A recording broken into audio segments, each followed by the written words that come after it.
तोड़ने का प्रयास, इन दोनों बैठकों को आप कैसे देखते हैं? देखिए, आज जो जिस प्रकार से केंद्र में भारतीय जनता पार्टी की सरकार निरंकुश हो चुकी है और लोकतंत्र को दबाने का काम, जितने भी हमारी संवैधानिक संस्थाएं हैं उसे कमजोर करने का जो काम पिछले 9 साढ़े 9 सालों में जो हुआ है, और ये देश के लिए, प्रजातंत्र के लिए उचित नहीं है। और इस बात को सभी दलों ने महसूस किया और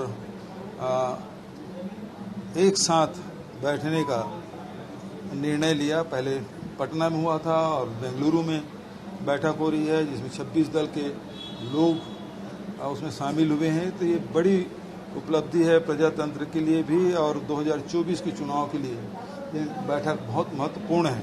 और उसे भारतीय जनता पार्टी और उसके सहयोगी दल के लोग बड़े घबराए हुए हैं, और इस कारण से वो लोग भी आनंद फानन में बैठक आयोजित किए हैं। तो ये बताता है कि जो 26 दल के जो बैठक हो रही है उससे भारतीय जनता पार्टी बहुत घबराई हुई है, डरी हुई है।